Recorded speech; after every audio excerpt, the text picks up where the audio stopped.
tere, mu armas taas, Niida siinpool tarodega ja täna siis Lõvivärava 88 portaali sõnumitega. Ja võib-olla isegi, kui sa juhtud kuulama seda õhtul kell 8, siis saad sellest kolmekordse 8 portaali teha 888. Möödunud aastal siis ta tõepoolest numeroloogiliselt seda oli. Kuna 2024 oli ka siis ristsumane 8, et see oli nagu eriliselt võimas siis draakoni aastal. Aga tänavu maa aastal siis 889 tegelikult numeroloogiliselt, mis ei tähenda, et Lõvivärav ikkagi ei oleks väga võimas portaal. Ja tõepoolest see on siis astroloogiliselt selline ülivõimas planeetide joondumuse päev. Osad isegi peavad seda aasta üheks kõige võimsamaks portaaliks. Ja räägitakse siis, et sellel päeval on võimalik oma karma maha jätta. Kui ma teen terapeudi tööd, siis mis ma teen? Ma aitan killu haavalt seda karmat lahendada. Eriti kõnekalt tuleb see välja just konstellatsioonitöödes, et tulevadki nähtavale need mustrid, mida me kanname põlvest põlve edasi, on ju. Öeldakse, et Jumal nuhtleb nii-öelda seitse põlve tagantjärgi, aga tegelikult loomulikult siin vaba tahte planeedil me oleme ise need, kes valivad 7 põlve kanda neid mustreid edasi. Ja loomulikult me sageli ei ole üldse teadlikud sellest, et me neid mustreid kanname. Ja need on nii sügavalt alateadvusesse peidetud, aga me lihtsalt järgime mingeid mustreid, läheme nende järgi, teeme mingeid valikuid ja arvame, et meil on vaba tahe, aga tegelikult 98, 95, 6-7% juhib kõiki meie valikuid alateadvus ja see, mis sinna salvestatud on, kas siis eelmistelt põlvedelt, lapsepõlvest, eelmistest eludest, püüame sinna kollektiivsest alateadvusest, ühisväljast, akashast seda informatsiooni ja elame seda suhteliselt palju nagu lihtsalt läbi teadvustamata programmida. Aga siis täna just 8. augustil, võib-olla sa satud seda kuulama mõnel muul päeval, aga siis sa saad seda informatsiooni lihtsalt endast läbi lasta ja võib-olla kasutada millekski muuks neid sõnumeid. Et kindlasti ei ole see ainuke päev, kus nendega tööd saab teha, aga täna on siis nagu planeedid ja see kosmiline ilm ka joondunud selliselt, et seda teha on siis toetatud. Ja teen siis täna taas kord 3 grupiga ladumise sulle. Saad siis valida, on ju, mida kuulata jälle kas 1, 2 või kõiki 3. Kui sa tahad individuaalset tööd, siis siit videolt kirjeldusest leiad sa minu kontaktid, ära karda ühendust võtta, isegi kui sul ei ole kindlat visiooni, mis sa tahad, lihtsalt kirjuta mulle, arutame, vaatame, kas tahad kaarte, konstellatsiooni ja rännakut, šamanistlikke praktikaid, vibroakustilist massaaži. Minu tööriistakast on suur ja lai ja olen pühendunud siis sinu toetamisele kõikvõimalike vahenditega. Aga täna siis vaatame seda Lõviportaali. Nagu ma ütlesin, on see võimalik siis karma mahajätmine ehk siis mitte vedada kaasa seda suurt raskust, mis tuleb läbi eelmiste põlvede, läbi lapsepõlve, läbi meie lugude, läbi meie kogemuste. On ju, me ei ole meie kogemused, me võime oma teadvuses avarduda kohe täna ja praegu palju kõrgemale tasandile ja jätta need lood kui selle raskuse maha. Aga seda ma tean, et seda on öelda kergem kui teha, aga ometigi tänane video on selleks siin, et sind toetada selle tegemisel. Et see oleks hõlpsam ja võib-olla siis kaartidel on mingi sõnum siis selleks ka, et kuidas sa saad seda kergemalt teha, mis sind toetab, kuhu ma tähelepanu pöörata. Aga siis alustame nagu ikka valgustööd kõigepealt sellest, et küünal läheb põlema.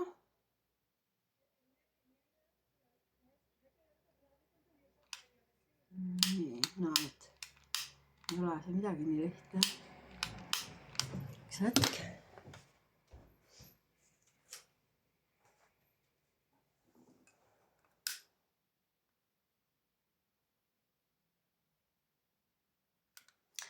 kõik on märgid. Esimest küünalt üritasin süüdata tavalise roosa välgumihkliga, aga mul oli teine veel, ma ei teadnud, mis pildiga, aga näed, siin sa näed, mis pildiga see teine oli, mis tahtis tulla siia ennast kohe näitama, on ju, et miski pole siin maailmas juhuslik. Nii, küünal on süüdatud, helistan selle ruumi ka siin natuke puhtaks Tiibeti kaosiga.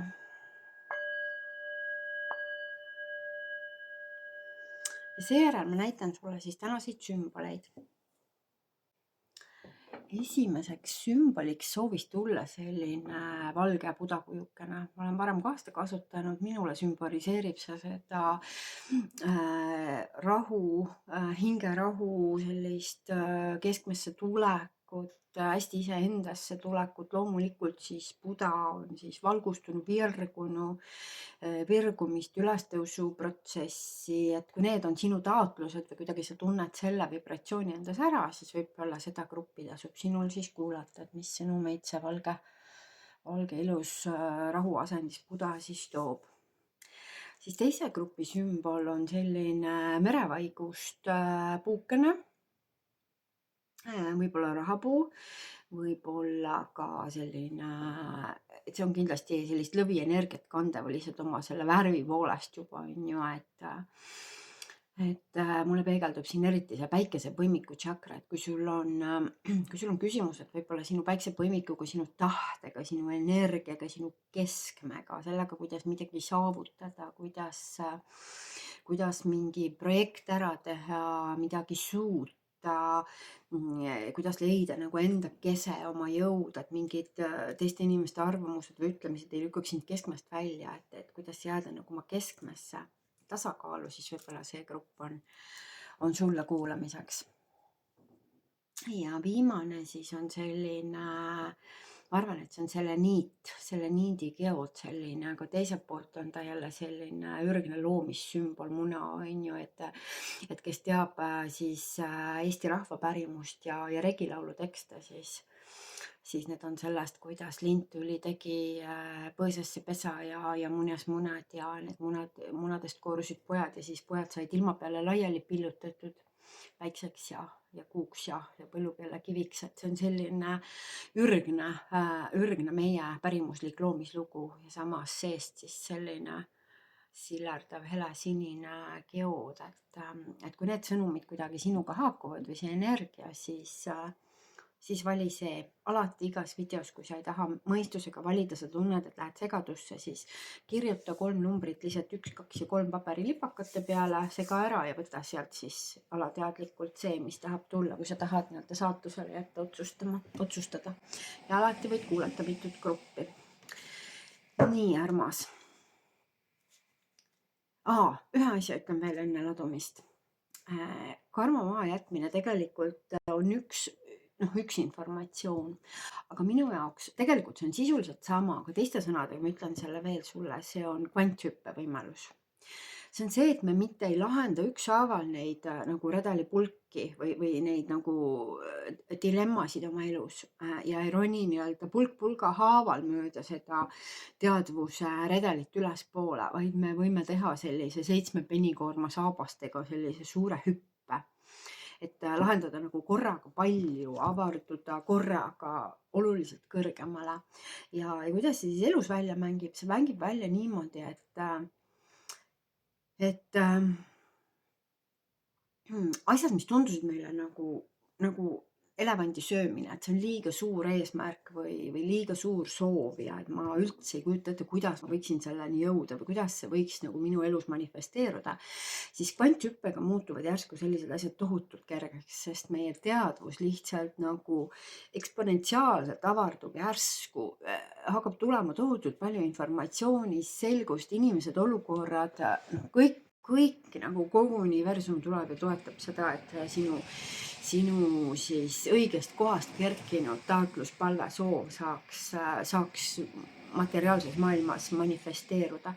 Ja siin ma ei räägi siis ainult sellest, et millegi endale saamisest, aga see võib olla ka tervenemine, spontaanne, täielik, iseeneslik tervenemine, mingi suhte õitsele puhkemine, mis oli täiesti lootusetus seisus näiteks, või tõepoolest mingi tohutu ammune unistus järsku lihtsalt sulle rullitakse punane vaip ette ja sa võid mööda seda jalutada oma unistuse suunas ja teisisõnu võib seda ka siis imeks nimetada. Ja nagu on öeldud, on ju, elada võib nii, et miski pole ime ja elada võib nii, et kõik on ime ja tänane siis lõviportaali kanaldus tegelikult on siis, võib ka nimetada imede kanalduseks, imede loomise, imede oma ellu kutsumise kanalduseks.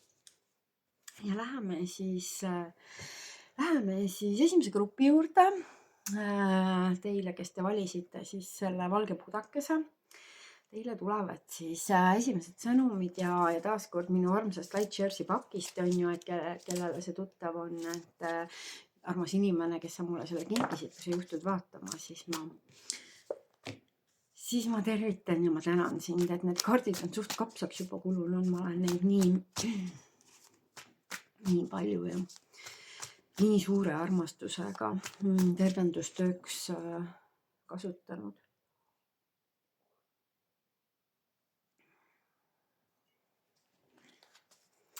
segan siis mõned kaardid välja siit sulle, armas, kes sa valisid selle valge puda ja ootad neid sõnumeid. Kohe hakkavad suure arkaani kaardid välja tulema, nii äge. See on täiesti uskumatu jada, mis siit praegu välja tuli. Ühest küljest uskumatu ja teisest küljest ka nagu väga-väga mõistetav, et nii on ju, sellepärast, et me räägime ju kvanthüppest. Me ei räägi sellest, kuidas samm-sammult praegu minna ja ma ei tea, koguda oma unistuse jaoks sentide kaupa raha. Et me räägime kvanthüppest, me räägime sellest, et see tuleb nagu välk selgest taevast, lihtsalt langeb sinu peale ja kerkib su südamest ja nagu tohutu siis universumi looja jõud ja voog on selle taga. Ja tõepoolest ma võtsin siis siit pakist, kus on 78 kaarti, on ju, 56 väikse arkaani kaarti ja 22 suure arkaani kaarti. Jagasin ma sulle välja 4 suure arkaani kaarti praegu siia, et täiesti nagu vaulehvik. Ja hakkan siis seda sulle lahti rääkima. Kõigepealt esimese asjana tuleb välja keiser, näitan seda õiget pidi, aga kaart tuleb välja tagurpidi.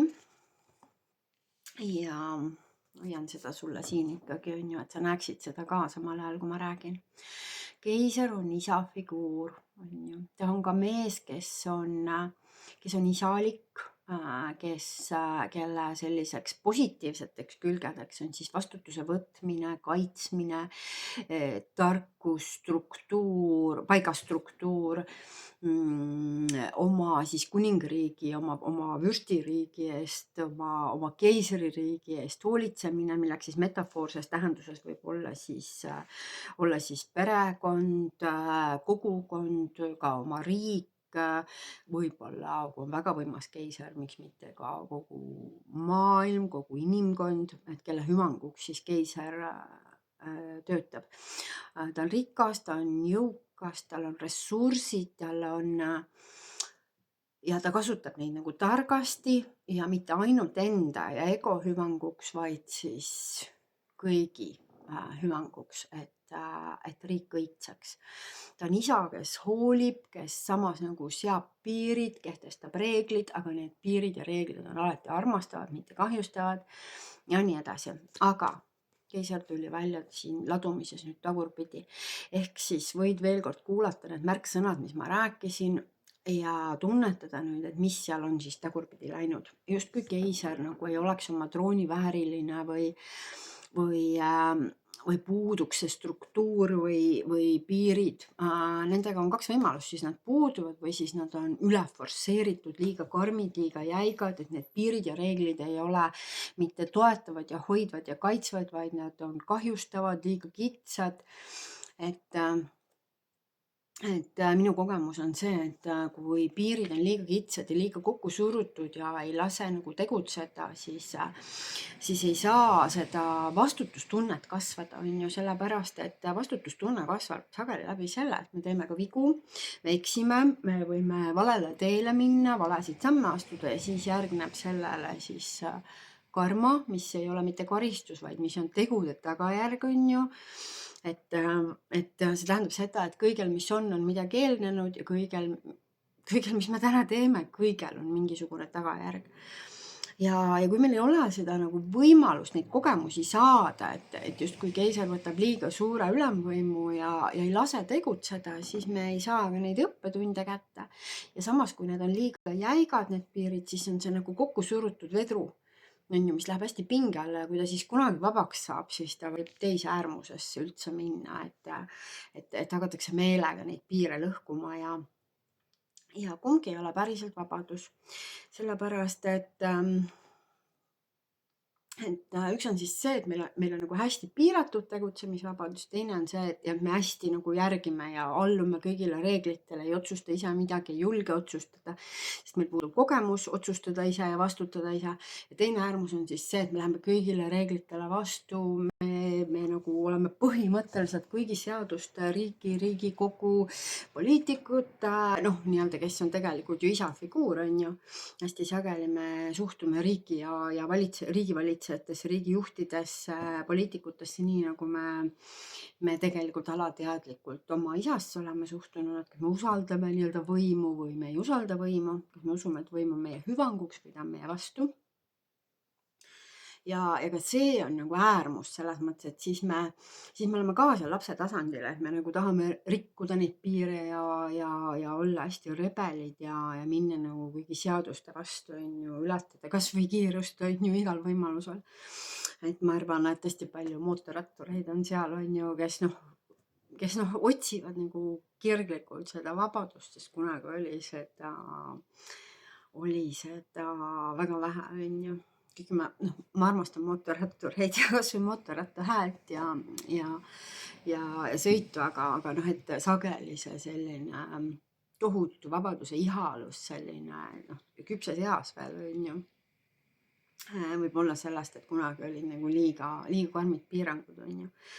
Ja kes on vanemad, siis muidugi see ei olnud ainult pere poolt need karmid piirangud, oli ka nõukaaeg, mis nagu kollektiivsesse alateadvusesse jättis selle, et ei saa olla päriselt vaba. Aga see Buda energia, ma võtan ta siit uuesti välja, see, mis on budismi põhiidee, on kuldne kesktee, on ju, ehk siis ei ole üks äärmus ega teine äärmus, see, et ma näiteks täiesti pimesi jälgin kõiki reegleid või ma iga hinna eest kõiki rikun, et need ei ole kumbki vabadus. Vabadus on seal keskel, kui ma tulen täiesti rahulikult, teadvustan selle ja tulen siia keskmesse nagu rahuasendisse kokku.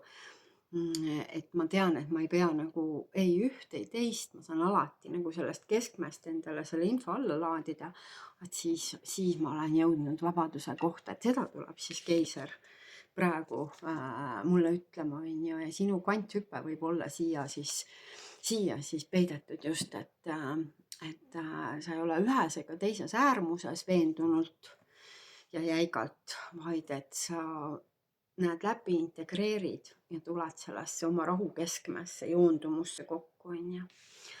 Ja selle järel saab tulla sulle täiesti uus algus, on ju, narr on elu usaldus, on ju, kui keiser on päris palju kontroll ja reeglid ja struktuur ja kindel ja traditsioonide hoidmine ja tuleb teha nii, nagu on alati tehtud, siis narr on nüüd see, et narril on uus algus, narr kukub elu sülle lihtsalt, see eluvõrk püüab ta kinni, tal on siin selline ametüstkristall on käes, mis on minu jaoks sümbol, et ta on kõrgemalt poolt hoitud.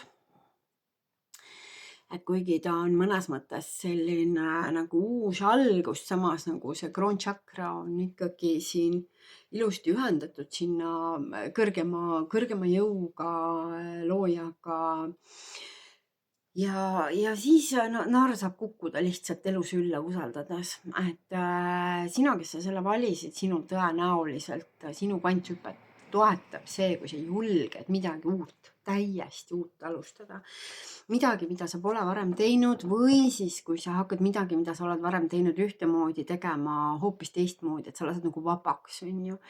Et igasugusest jäikusest või hirmudest või kõigest, et ja jälle ütlen siin selle mõtte, mida kindlasti sa oled, kui sa oled mind kuulanud, oled ka minu suust varem kuulnud, siis julgus ei ole mitte hirmude puudumine alati, vaid see on tegutsemine vaatamata hirmule. Ja narr seda siis ütlebki, et lihtsalt usalda, isegi kui sa kardad, nagu usalda, et universumil on sinu jaoks suur plaan ja ma olen täitsa kindel, et sinu jaoks ta päriselt ongi suur plaan, sest muidu ei oleks 4 suure arkaani kaarti siin praegu sinu ladumises.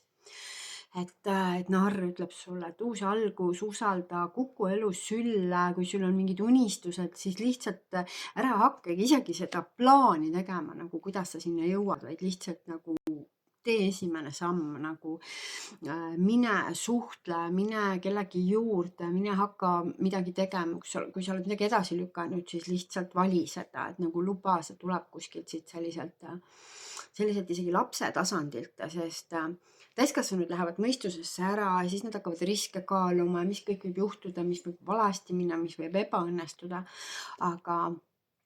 aga väike laps vaatamata sellele, narr on see sisemine laps, väike laps sinu sees on ju, kes vaatamata sellele, kui mitu korda ta kukub, tõuseb uuesti püsti ja ainult see on võti, kuidas ta saab käima õppida, on ju. Et narr ka ükskõik mitu korda ta on kukkunud, tõuseb uuesti püsti ja läheb edasi. Ja meistriõpilase lugu on see, et õpilane küsib meistri käest, et meister, mis siis saab, kui ma kukun? Meister ütleb, et siis sa tõused püsti ja lähed edasi. Ja õpilane küsib, aga mis siis saab, kui ma jälle kukun? Ja meister ütleb, et siis sa tõused püsti ja lähed edasi. Õpilane jälle, aga meister, mis siis saab, kui ma jälle kukun? Ja meister ütleb, et siis tõused püsti ja lähed edasi, sest kui sa enam püsti ei tõuse, edasi ei lähe, siis sa oled kutu, on ju, et siis ei ole enam elus. Ja narr usaldabki vaatamata kõigele sellele, mis sinuga varem juhtunud on, nüüd nagu mine oma usalduse, oma unistuse järgi ja usu, et elu praegu püüab su kinni. Et see on selline nagu hästi julgustav ja siiras kaart, on ju. Tähtis on see südame kergus, on ju, selle juures. Järgmiseks läheb aina võimsamaks, sulle tuleb maag. Maag on see, kellel on kõik ressursid olemas, on ju, kes teab, et tema ise on oma saatuse sepp, oma õnne valaja, ta ise on looja, ta ei oota, et keegi teine teeb ta õnnelikuks, terveks, annab talle raha ja armastab ta nii-öelda õnnelikuks. Maag on see, kes valdab ise ressursse, ta ise teab, tal on omandatud kogemus, ta on kindel oma võimetes, ta on ilmselt siis nii-öelda selle universumi loomiskoodi selles mõttes lahti häkkinud, et ta on mõistnud manifesteerimise saladusi, ta teab, et sinna ei saa klammerduda, nõuda nii-öelda, et see soov peab tulema õigest kohast, joondumusest, sellest samast keskmest, on ju, millest ma siin keisri juures rääkisin. Ei saa olla nii, et mu süda tahab ühte, mu mõistus tahab teist, see ei ole manifesteerimise koht. Manifesteerimiseks, edukaks, õnnelikuks, kergeks manifesteerimiseks on vaja olla joondumuses, nii et kõik su osad taotlevad ühte.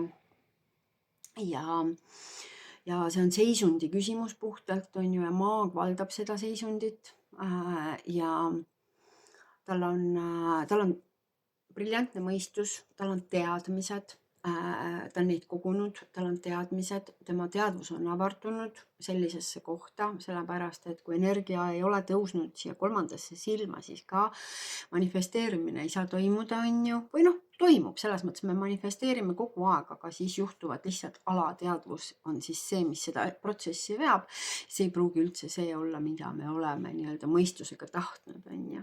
Et tegelikult iga meie sõna, iga tegu, iga hingetõmme on manifestatsioon, aga kui me soovime selle nagu teadlikuks teha, siis me peame suutma energia tõsta siit alumistest tšakratest läbi südame, läbi kurgu tšakra, mis tähendab enda tõe kõnelemist siia 3. silma ja vot siit maalt siis saab ta hakata toimuma niimoodi, et ma mõtlen ja järgmisel hetkel siis universum selle päriselt kandikul ulatub, et nii kerge see selles seisundis ongi. Ja ma ei väida, et selles seisundis enda hoidmine on väga kerge. Aga kui me oleme selle seisundi nii-öelda maitse suhu saanud ja seda kogenud, siis me tõenäoliselt teame tegelikult, mis see saladus on ja mis see kood on. Ja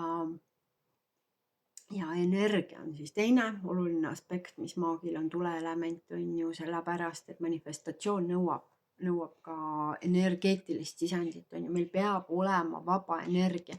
Kui me oma energiaga oleme mingites mineviku asjades, mingites ebaõiglustes, mingites suhtepusades, mingis puudusteadvuses kinni, siis meil ei ole vaba ressurssi, et manifesteerida siis seda reaalsust, seda, mida me tahame kogeda, seda kvanthüpet, on ju, millest me täna räägime. Tunded samamoodi on ju, et süda on meie kõige võimsam elektromagneetiline portaal, süda peab olema kaasatud, peab olema joondunud, peame olema võtnud vastutuse oma südame tervenemise eest, on ju, et täpselt samamoodi, et ma ei saa manifesteerida, kui ma olen õnnetu või vihane või ma pean saama selle südame energia kõrgeks ja kergeks, on ju, siis avaneb see portaal, mis peab olema kaasatud, sest selle kiirgus on isegi võimsam kui meie ajul, mis on ka väga võimas ja mille potentsiaalist me väidetavalt ainult maksimum 5% kasutame, mõni võib-olla ikkagi natuke rohkem. Ja siis maa on ju, ehk maa, see materiaalne energia, ressursid on ju, võib-olla meil on vaja õigeid raamatuid lugeda, õigete inimeste seltskonnas olla, võib-olla meil on vaja seda midagi ka nagu maisest maailmast, on ju, samamoodi, et ma kasutan kogu aeg ka maise maailma kingitusi, on ju, imelisi Tiibeti kausse, mis kätkevad vähemalt 7 planeedi 7 metalli, kaasa arvatud päikesekulda ja kuuhõbedat ja imeilusat teetassi, millega ma rüüpan, et kui ma palju kõnelen, siis mu häälepaelad peaks vastu. Et kõik materiaalse maailma kingitused ka, et maaga oskab neid hinnata, oskab väärtustada. Sa tead ka, et šamaanid ja nõiad tegelikult kasutavad päris palju abivahendeid, kas või küünle, kui ma panen põlema, et ma kutsun teadlikult seda valgust, välgumihkel, kõik need esemed, mis ma sulle näitan, et ma saaksin ilma nendeta ka, rääkimata siin sellest kaamerast, millega ma filmin. Aga et ma hästi väärtustan, austan ja kasutan seda ka, mis materiaalne maailm on mulle kinkinud ja mis ma olen siis manifesteerinud endale siia. Taimed, millega ma hoian ruumi energiat, näiteks, mis mulle on hästi olulised. Et maag oskab seda ka kasutada, oskab väärtustada ja oskab tänulik olla kõigi nende materiaalse maailma kingituste eest. Ja on hästi tasakaalus ja loob seda, mida ta päriselt tahab, on ju. Mida ta vajab. Ja viimaks tuleb sulle siis õiglus.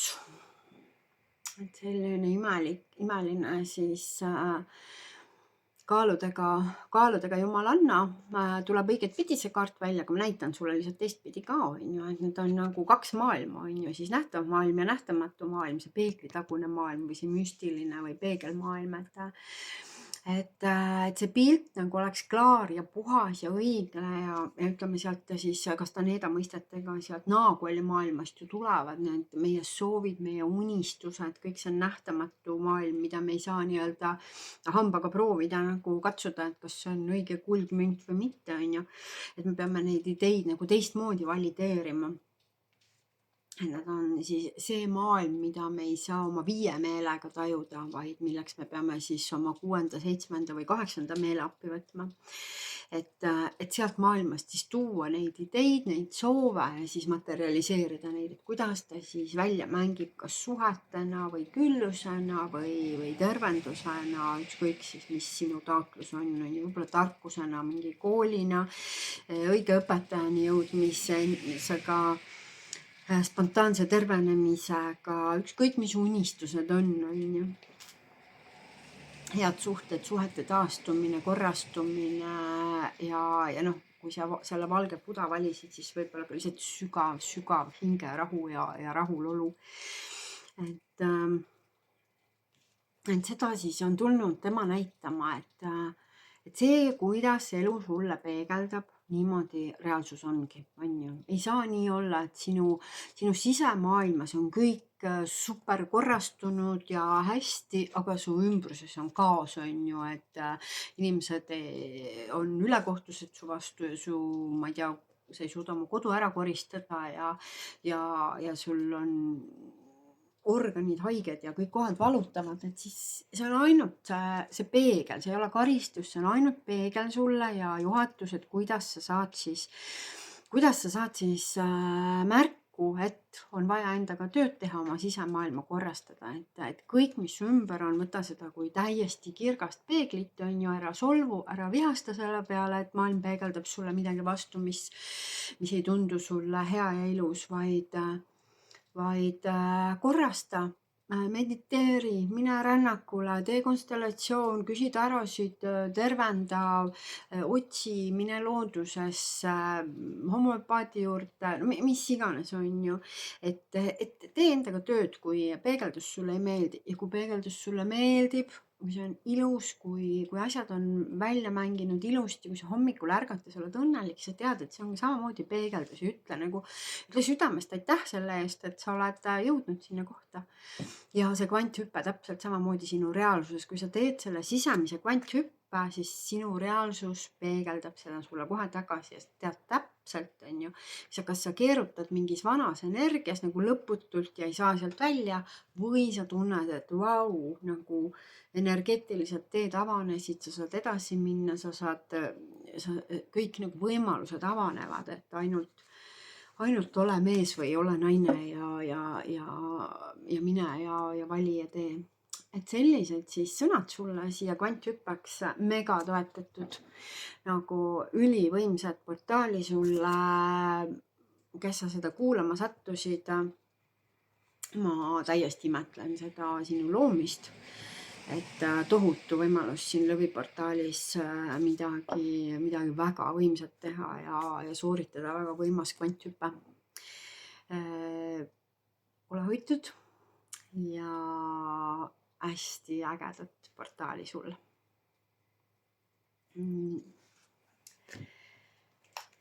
Grupp number 2. Sina, kes sa siis valisid selle lõvikarva kuldpruuni merevaigu puukese. Läheme siis sinu ladumise juurde, sinu kaartide juurde. Panen pausile.